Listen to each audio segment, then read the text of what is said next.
Juanita, where is Africville? Well, if you've never been to Canada, Afrikville is on the far east coast of Canada in the province of Nova Scotia in the capital called Halifax. And it sits on the southern shore of the Bedford Basin. What's its origin? How did it start? Well, one of the things that people may not realize is that Blacks have been in the province of Nova Scotia for a very long time. In fact, the first recorded Black in Nova Scotia was in 1604 during the founding of Port Royal. Now, Blacks that became members of the community of Afrikville came through several different migrations. First of all, when in 1604, that a number of slaves were brought to Nova Scotia in the building of communities. They were brought here by the British and the French. And then, of course, the American Revolution. The numbers of people who agreed to fight during the American Revolution and were promised freedom were settled here in Nova Scotia. So a few thousand came at that time. And then again, after the War of 1812, there was another migration of Blacks who came to Nova Scotia. And if you grew up in Jamaica, you might have learned about the role of the Jamaican Maroons who were here for a very short time. And that was sort of a forced migration. The Jamaican Maroons came, and I always say they were the smartest because they only came for 40 years and they saw that things weren't working out and they decided to go back. So we've had a number of migrations over the years, and a number of those people settled into Afrikville and various other communities throughout the province of Nova Scotia. I didn't even know there were Blacks in Nova Scotia before the Loyalists came. Oh, yes. Great. Oh, so, okay. Well, I knew about the Maroons, but somehow I've never been able to place them in terms of time. So this gives us a good idea. Because when I do meet people from Jamaica, they often know more about the Black history of the Jamaicans here in Nova Scotia than Nova Scotians do, because they learn about the contributions that they made to Halifax. What you just said now drives something home to me, because my mother's family actually migrated from Sierra Leone back to Lagos, and I did not even know about the relationship between Nova Scotia and Sierra Leone until I came to live in Halifax. Yeah, and I'm glad that you're asking that question, because we actually had a group from Sierra Leone come and visit us this summer. And one of the things that we did was we traveled together to Shelburne, which is where the majority of the Blacks landed in Nova Scotia, and we planted a tree together in commemoration of our shared heritage. And here's how the heritage begins. So Thomas Peters was a fugitive slave from Wilmington, North Carolina. And in 1776, he joined a Black regiment called the Black Pioneers. And they were transported from New York to Nova Scotia. And Thomas Peters he went up the ranks and he became a sergeant.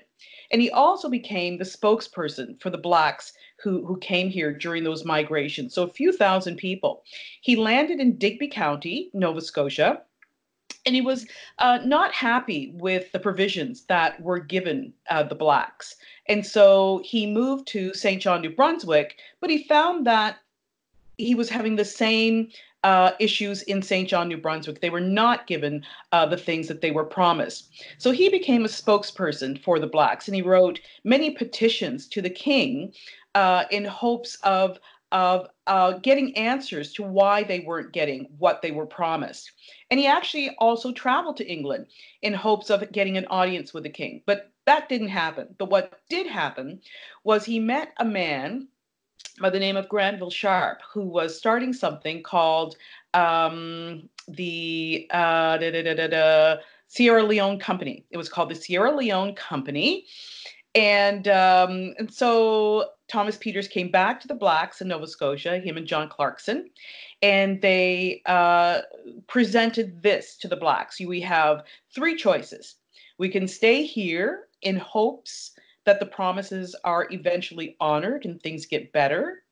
We can move to another part of this land, meaning further west, or we can board these ships and go and settle into this new colony, which unfortunately, Thomas Peters died within a year of landing in Sierra Leone or Freetown, but not without leaving a legacy here in Canada. I am the third great granddaughter of Thomas Peters. And up until 20 years ago, we still had that 1 acre of land that was given to Thomas Peters in our family in Annapolis Royal. Wow, wow. So this is actually living history. Yes, it is. Yes, it is.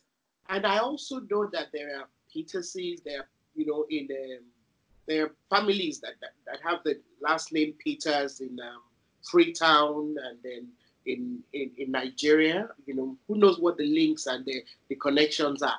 I certainly believe, that where Africans in the diaspora, like African Nova Scotians, are a lot closer than Africans who are back on the continent than we actually know about. I know this from my experience of living in Halifax and how I saw people who were like dead ringers for members of my family, and things like that. It's a smaller world than we often remember. It's so true because even before telling my story, when the group came from Sierra Leone, they did not realize that I was a Peters. And the minute they got off the bus, there were just so many almost eerie, similarities between a lot of my great uncles and aunts, just in mannerisms and approach. And it was, quite warming, really, really heartwarming.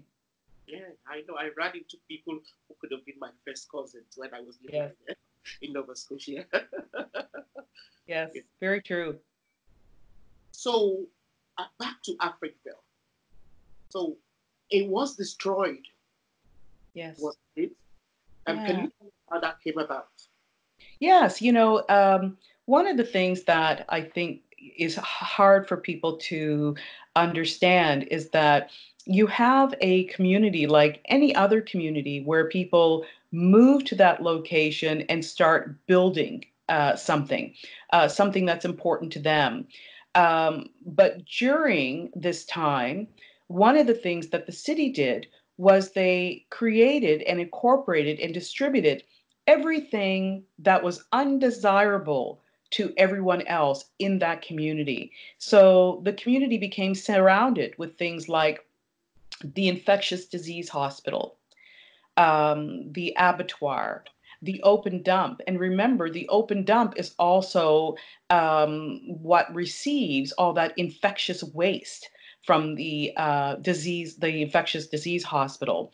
If it was something you wouldn't want in your community, it existed in surrounding Africville. So what happens? What happens is that your land becomes devalued. There was no running water. People paid taxes just like the rest of Africville, but they did not receive the same services that everyone else receives. So they did not have running water. They did not have paved roads. What is one of the things that happens when you don't have running water? It really limits how things like banks view your dwelling. Can you get insurance on it if you can't get running water to it? And so often, houses would burn down if there was a fire because they couldn't get enough water to the dwelling. One of our board members very vividly tells the story of her being a little girl in a house in Africville catching on fire and 7 children perishing in that fire, and her family being there and witnessing it, and the trauma that caused, that nobody could help this family. And so when we talk about things like resources not being made available, that is the real impact of that. It's not just about money and cents. It's about lives. It's about long-term lives.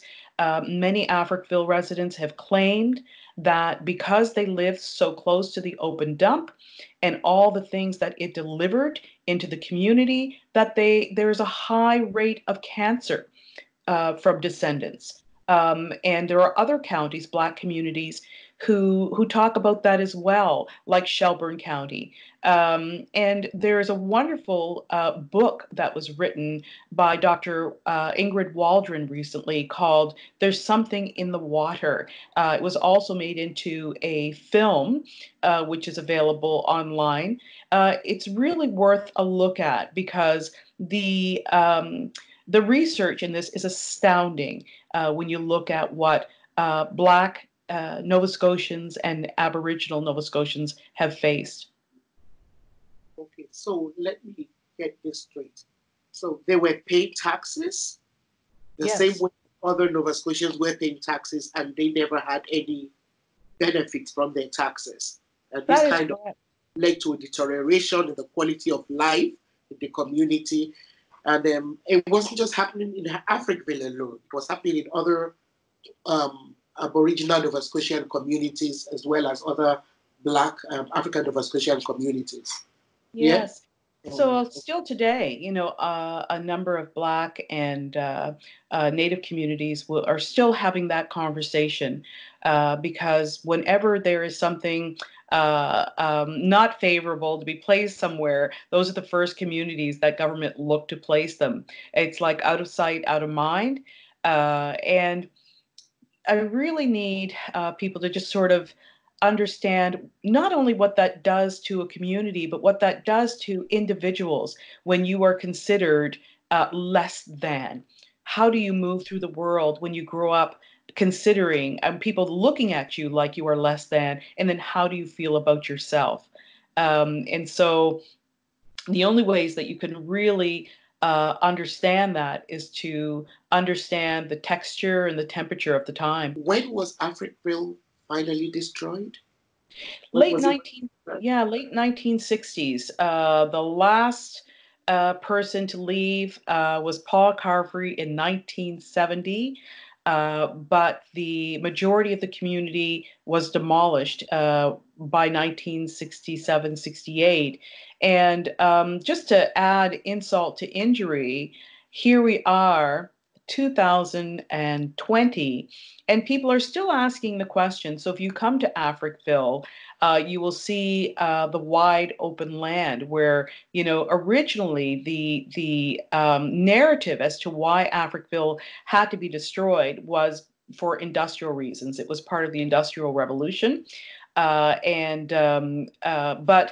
if you come to Afrikville, you'll see that did not happen. And so people say our lives were disrupted, our lives were changed forever, and for what? There's a park there.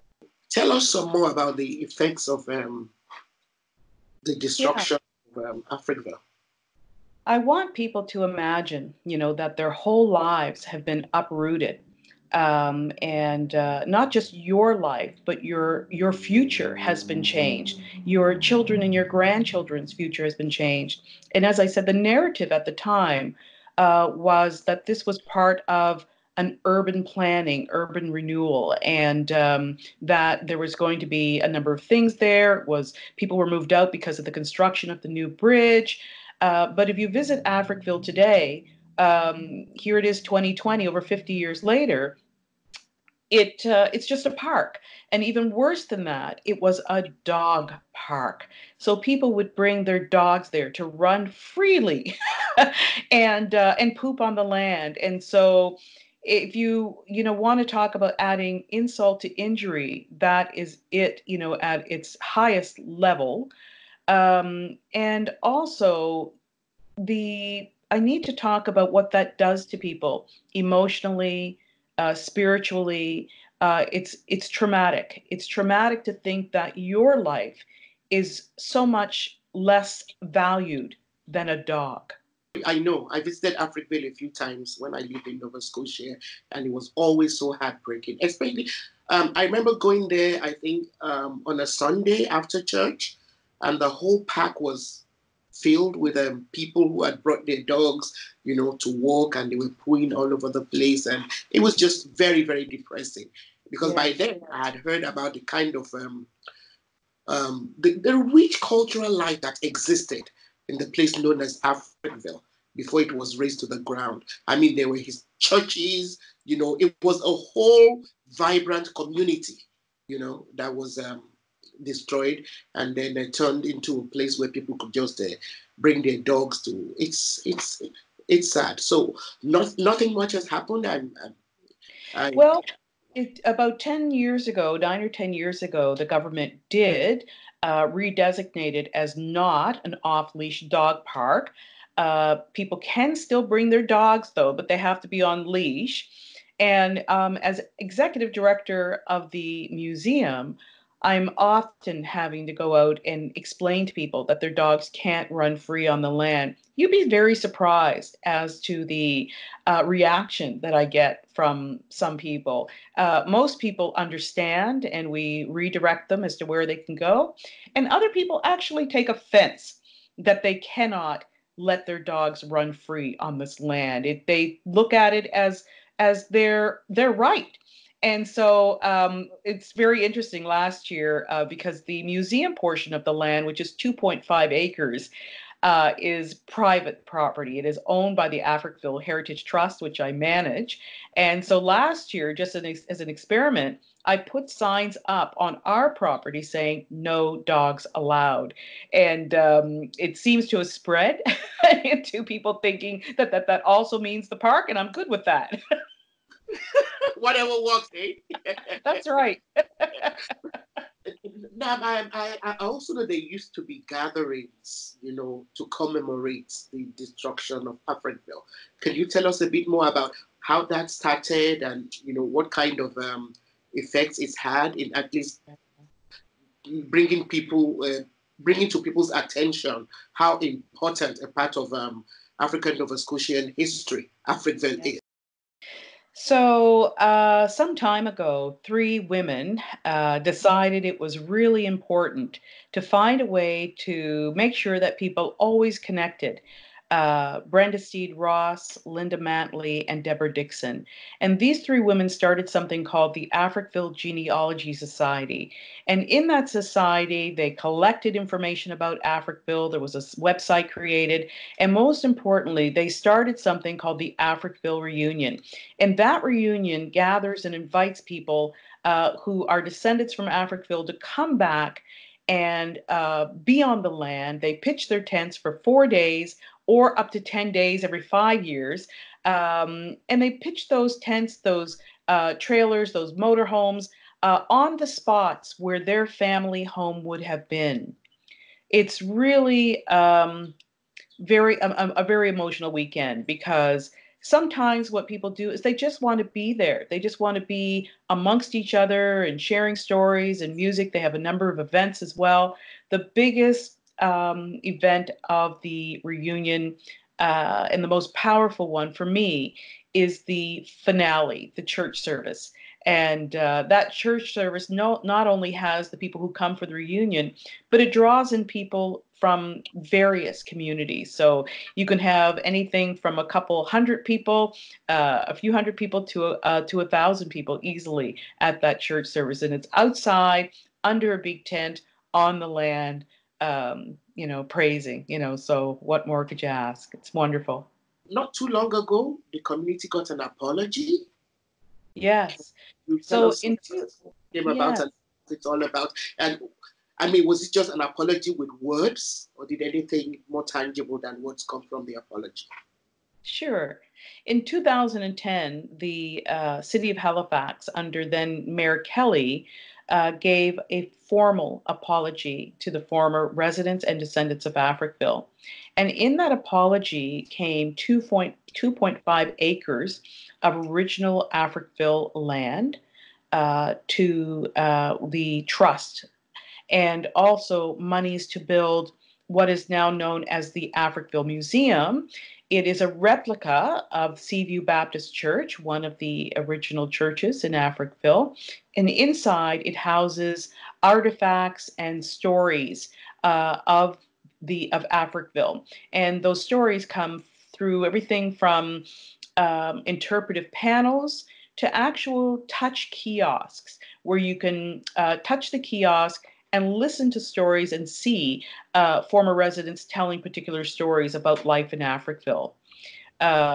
So in the last few years, we've had a number of different partnerships with the city in helping us find other ways to tell those stories. We have 6 new interpretation pieces that are going in on the land, so outside the church, that'll be there by this probably this late summer. And those pieces will tell stories that are not inside the museum. And one of my favorite pieces that I'm looking forward to is telling the story of one of Afrikville's longest protesters. His name is Eddie Carvery. And Eddie has been protesting the destruction of Afrikville since the 1970s. He's given a lot of his life to this work. And so he had trailers, he's had tents, he's had numerous things on the land. And most recently, in the last year, those trailers were taken away because they were old, and Eddie just couldn't be on the land anymore. But what I wanted to do was make sure that his presence was there forever. So with the city, we've created something that looks like a trailer. It's made out of Cortenza steel, and it's called Eddie's Place. And on it, it tells the story of Eddie's long vigil. So I'm hoping to have that inserted. The platform for it is already dug and ready. And now we have to get the installation on it, which I hope to do this summer. I'm so glad that Eddie's work is being preserved. I know how committed he was, So tell us some other things that the museum has been doing. Well, we've recently also installed an installation dedicated to the Halifax explosion. As you know, a couple of years ago was the 100th anniversary of the Halifax explosion. But, researchers will tell you about the relief fund that was given to people after the explosion to help rebuild. But there's never been any real, and we've talked to a number of different researchers and archivists who say they cannot see where relief came to Afrikville. And the story, the narrative that was given was that Afrikville was not affected by the Halifax explosion, which of course could not be true. We know that the full impact did not hit Afrikville because of the way that the land is situated. But certainly houses, foundations were affected, and also a lot of windows and doors. And so certainly Afrikville could have used some relief as well. So there is an installation on the land dedicated to that. One of the other things I want to talk about is we love the land gives so much back to us, and often in ways that you don't realize. We've gotten better with understanding our relationship with the environment. And how important it is to take care of the environment, and the environment takes care of us. And every day when I go to work, often on really nice days, which is quite often, I sit on one of the benches and just look over the water. And there's just a sense of calmness and purity. And so one of the things we do is we're always looking at ways of bringing other communities into Afrikville for no other reason other than to just enjoy, that area. And so last year I hosted with partners in the community a free Tai Chi morning every week at 7 a.m. in the morning, and we'd go out and have Tai Chi on the land, and then go and start your day and go to work. And so we're always looking, at ways of partnering with other communities, partnering in other ways, and doing things that are best for our health. Because one of the most tragic things that happened to people from Afrikville, and anybody who has been undervalued in their lifetime, is there's a new phrase, and it's new to us, new to me, in the last 5 to 10 years, called environmental racism. And environmental racism means that when you get out of bed it begins. And you think about, how do I wear my hair? What clothes am I going to wear? When I walk out this door, how is society going to greet me? What may happen to me today? When a police drives by, do I need to be nervous? Do I need to be concerned? When I go into the grocery store, do I need to be concerned? Is someone going to follow me? Are people going to think that I'm stealing? All these things that nobody else thinks about throughout their day. Black people in Nova Scotia and Native people in Nova Scotia think about these things all the time, because we have to, because history has taught us that we need to be vigilant in every aspect of our life. And what does that do to you? It takes away the energy that you would be putting towards other things, other valuable things, your education, your work, your future, you're moving forward. But it's hard to do when all you're doing is trying to protect yourself. But there are people out there who will say, oh, why history? I mean, that's all history. Afrikville happened in the past. Why do we need to, keep the kind of work you're doing, the kind of work that people like Eddie Cavery has been doing for years, and the whole history of this place called Afrikville? Why do we need to keep it alive? Why is it important? It's really important to keep that history alive and to keep talking about it, so that, of course, we know we never want to repeat the mistakes of the past, but we also need to recognize what we're seeing today, because it's not in the past. Within the last 10 years in the province of Nova Scotia, we have had cross burnings still. In the last 10 years, we have had, within the last 7 years, we've had a noose placed on a Black teacher's door. We have police checking, which is a huge thing in Nova Scotia. I remember, again, not because I didn't grow up here, I didn't recognize this until someone pointed it out to me, that less than 10 years ago, I was in a grocery store and made a comic phone call to a friend of mine and said, I think this guy is following me. And she says to me, go to the baby section. And I went to the baby section. I was standing by the baby powder, and there he was. And she says to me, Juanita, get out of that store. And I did leave. But it was 10 years later that she had to remind me that that's what it was all about. I just thought the guy was being nefarious and he was really checking to see if I was stealing anything from the store. But not coming from that background, I never knew what it was all about. That's why we need to keep talking about it, because it shows itself even today in so many different ways. And we have to be vigilant, and we have to make other people understand that we are not crying wolf. We are not creating situations. We are not overemphasizing. We are not exaggerating.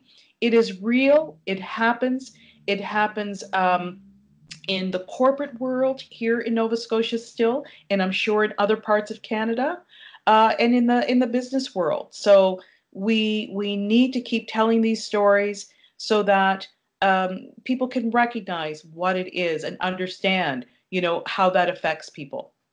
Yeah, and our children need to know, when they're stopped for road checks. Our boys need to know that there are people who see them as threats. It's just important, in order for them to be able to kind of even understand a lot of what's going on, that might seem normal, or because it's happened over and over again, it's become institutionalized. Right. We tend to accept, at least that's my take of it. If we don't know the history of, what's gone on in the past, we're not able to link them to some of the things we're facing today. And then we lose that resource, that we could actually use to strategize, about how to resolve some of the issues we're facing, all around the world today. It's not just in Nova Scotia. I believe it's not by accident that some of the poorest countries in the world happen to be countries where you have a majority of people of Africans as the majority of those populations. It's tied into global politics. I mean, people like Donald Trump don't even hide it. The kind of disdain, in which they hold people of people from the continent of Africa, or even Africans in African Americans. It's so pervasive. Yeah. And I'm so glad you mentioned that. I'm so glad you mentioned that, because since Trump has been in power, it has given voice to people who would not have dared speak their truth in the last 10, 15, 20 years. And so there's this ugliness that has reared its head all around the world since Trump has been in power. And so we have to be diligent and we have to be smarter in how we see that and what we do about it. And so the more we talk, the more we make our colleagues and potential colleagues vigilant as well, so that they can recognize what's happening. We can't do this alone. We need other people to also recognize what is really happening, so that we're not, always having to fight the fight on our own.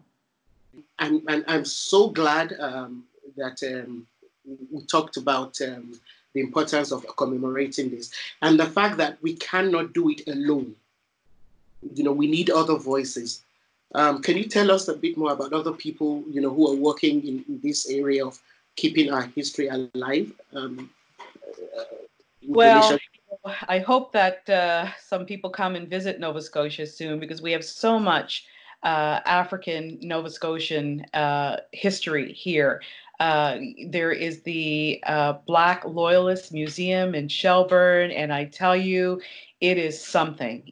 To stand on that floor is overpowering. And, this is where our first peoples landed in this area. And I stand there and I look over that water and just imagine what that must have been like to have crossed that water and landed on those shores.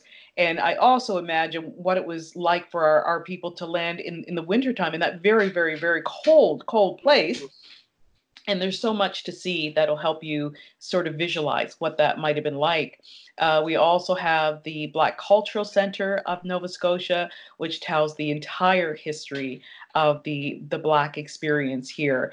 Yes, it's if you decide to do those, take 2 days to do these 3 museums: the Afrikville Museum, Black Loyalist Center, and the Black Cultural Center. Also, you can read a number of things by Dr. Ingrid Waldron. Lynn Jones has an entire collection of stories and information, historical information, at the St. Mary's University.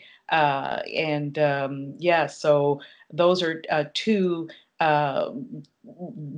resources that you can start with. And then there's a whole lot of other wonderful things through Dr. Isaac Saney, and so on and so on. Chike Jeffers, yeah. One of the things I want to mention is that besides the fact that Afrikville is remembered for how it was treated by the government of Nova Scotia, one of the things that's really important to note is some of the wonderful things that came out of Afrikville. Afrikville was a community that, was very self-supportive. One of the things that especially Black men could do and thrive in was boxing. And actually, George Dixon from Afrikville, who was born in 1870, was the first ever Black athlete in the entire world to win a world championship in the entire world. In 1882, he was a world championship boxer. And for those of you who are into sports and boxing, if you've ever heard of shadow boxing, which most people have, that is actually attributed to George Dixon. So one of the things that I'm doing right now is I have a very ugly container piece, a container ship. We call them sea cans, that's on the property. And I have an artist who's actually creating a 3D painting of George Dixon. That'll be on. It'll be a boxing ring with George Dixon in it, and that'll be on the property as a piece of art for people to look at. The other person, Portia White, Yes. who was an international contralto singer. Well, one of the ways that Portia paid for her conservatory music lessons was she had received a teaching degree from Dalhousie University, and she taught primary in Afrikville. So she taught primary school in the little community of Afrikville in Lucasville, and that gave her the funds to continue her music studies. And of There's course, a most documentary. Sylvia Hamilton made a documentary about her life, didn't she? that's right. It's called Portia White, Think on Me. Mhm. And that is accessible. You can probably get it in any library. And if you can't, just go online, and I'm sure you'll be able to watch it online. Portia White, Think on Me. And also, a lot of people will have heard of Duke Ellington. Duke Ellington spent a lot of time in Afrikville, and his longtime companion was from Afrikville. Her heritage was in Afrikville. And in fact, I have a new exhibit called A Walk Through Afrikville. It's 800 feet, square feet. And in that exhibit is a song that Duke Ellington wrote for this descendant of Afrikville called Clara. And so a lot of wonderful things came out of Afrikville and were part of the Afrikville history. Thank you so much, Juanita, for enriching our lives, with this session, on Africville. It's certainly a history worth celebrating. Wherever there are Africans alive, we need to celebrate the spirit of Africville. Yes, my absolute pleasure. And I love telling the story of Afrikville because it is a story of resilience. Every time I always say I treat it like the Grinch who stole Christmas. The Grinch thought you could take all these things away and people would stop celebrating Christmas. You take the presents away, you take the music away, you take the food away. And they did the same to Afrikville. They took the church away, they took the houses away, but people still celebrate and still come together and share stories to remind everybody what was really important about Afrikville.